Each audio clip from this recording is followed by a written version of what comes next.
So a lot of times we have a lot of anger and rage. So let's look at anger. Anger is annoyance, slight frustration, irritation. Then it goes into anger. Then it goes into rage. And then it goes into hatred. So what would you define hatred to be? For me, hatred is when you desire to destroy something. Right? So it could be a person, or it could be a thing even, but that's hatred. So anger has this huge slice of emotions involved with it, but all of those emotions are indicating that we're not actually being humble in our relationship with God. So if you find yourself frequently getting upset or annoyed with others, then that's a very good indication that you are not being humble. You are not owning your own emotional feelings, your real core emotional feelings. Now, some of the core feelings are very difficult to feel, aren't they?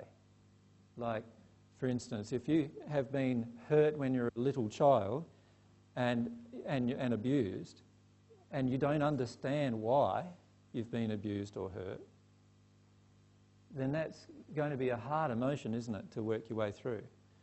There's also some emotions like most of us have grown up in our family castle believing that the family loves us.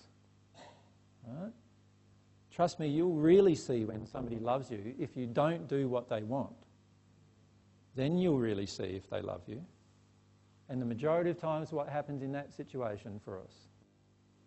They get angry with us when we don't do what they want. That's an indication that they don't love us, by the way.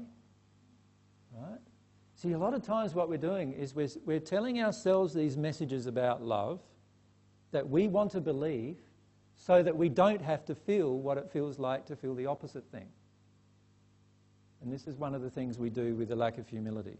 In other words, I don't want to feel that mum and dad didn't love me, and so what I do is I construct this whole world where I believe they loved me.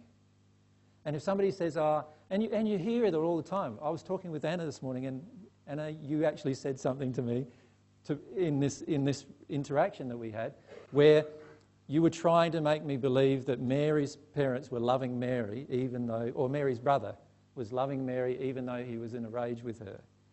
And the truth is he doesn't in that state. You see, it's like, but we're told the family truth, not God's truth. We're told the family truth. And family truth is the family always is going to care for you, always is going to love you, always is going to stick by you as long as you toe the line. Right? That's the family truth. The God's truth is, I'm going to stick by you. This is God speaking to you now. I'm going to stick by you no matter what you choose. That's God's truth. You can even choose to hate my guts. This is God's truth. But I will still love you. That's God's truth. Right? You might not feel my love in a state of hatred, but God will still love you in that state. Right? And does God get angry with you? Well, most of us believe he does, you see, because all of our life we grew up with our family getting angry with me whenever I did anything that was outside of their boundaries. And so I grow up feeling from these two parents that love is punishment, love is anger, love is rage, love is... I have all these definitions of what love is inside of me, and so I then attribute all of them to God, right? But all of those things are caused by my being humble. Because if I was humble, I would go into my emotion. When you were 3 or 4 or 5 and you got a belting, in that moment, did you feel loved? Mum or Dad is there saying, the Bible says I've got to, spare the rod, spoil the child. That's right. Well, it's terrible that I've forgotten those things. And so what do? They're smacking you saying, I don't really want to do this to you, but God says I've got to. What are you just getting told? God's a punishing God who's going to inflict pain on you whenever you get anything wrong. This is why many of you are so afraid to progress, because you're so afraid of doing anything wrong. Does that make sense? Because what happened when you were a child? Whenever you did anything wrong, you got pain. So now you have mistake, pain, mistakes equal pain. So what are we going to finish up doing then? We don't want to make mistakes, do we? Because we know there's going to be pain. So we do one of two things. One of the first things we do is we give up doing anything. So in other words, we don't take any responsibility for anything in our life, because if I get it wrong, then someone's going to punish me for it. Right? Or I just go and do my own thing and blow the consequences, which is also not a very loving, self-loving thing to do, because there is always consequences with God's laws too. So we finish up through this aspect of not feeling the truth. The truth of that particular example that I gave is Mum and Dad were not loving me when they were punishing me or getting angry with me or in a rage with me or any of those other states. And by the way, every time you as a parent, right now if you're a parent, are doing those things, you are not loving your child. And you see, this is one of the reasons why we get resistive with humility too.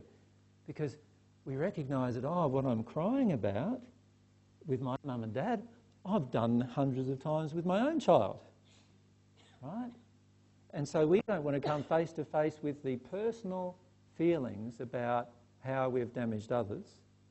And so what we then do is maintain the fiction that what we're doing is loving, when it's actually not. Can you see that? Instead, it would be better for us to face the fact that what I'm doing is not loving, and what my mum and dad is doing is not loving, and the generations before them, what they did weren't loving, and we've all got to grow up and start to be loving. That would be a more powerful thing to do, but we often don't do that.